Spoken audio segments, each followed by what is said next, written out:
Donc j'y vais, je peux y aller? Non, vas-y, c'est bon, ça tourne. Action.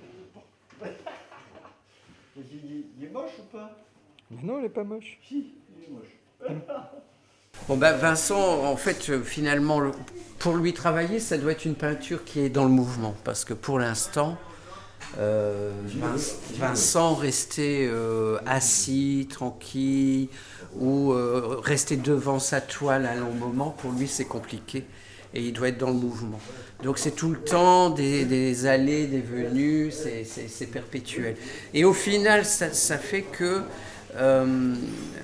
très souvent, il va avancer, il fait un aplat, comme il est en train de faire ici. Et puis après, il y a des touches qui viennent de couleurs. Et sur ces touches, il va venir remettre des touches. Et ça, c'est parce qu'il y a le mouvement, tu vois. C'est pas forcément une réflexion plastique. C'est un acte de peindre dynamique, je vais dire. Tu comprends ? C'est que comme il est tout le temps dans le mouvement, ben la touche suivante va venir recouvrir celle d'avant parce qu'elle n'a plus d'importance, parce que depuis il a fait des allers-retours. Donc on est dans ce moment, tu vois. Ici, il pourrait se dire après, ben, tiens, par exemple, il y a cette plage avec les touches grises et brunes, ben, je m'arrête parce que j'estime que plastiquement c'est intéressant. Vincent n'est pas dans cette pensée-là.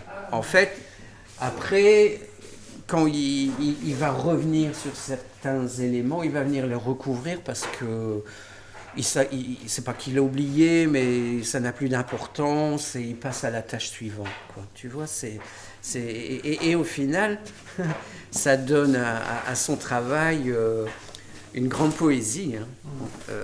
Alors, est-ce que c'est la poésie du mouvement? J'en sais rien. Alors en plus, Vincent a une culture classique.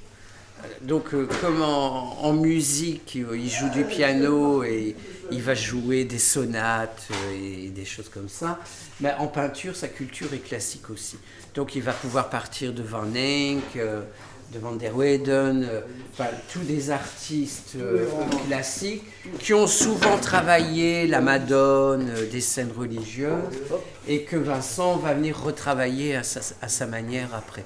Alors c'est vrai que pour retrouver les peintures dont il s'est inspiré, c'est pas toujours évident parce que la transformation est telle.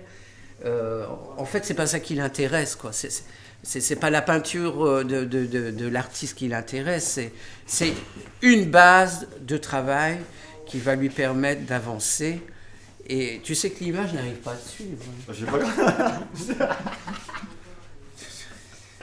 Ok. Toi, sur les films, tu peux pas être autrement que flou, tu bouges tout le temps. La petite. Aïe, aïe, aïe.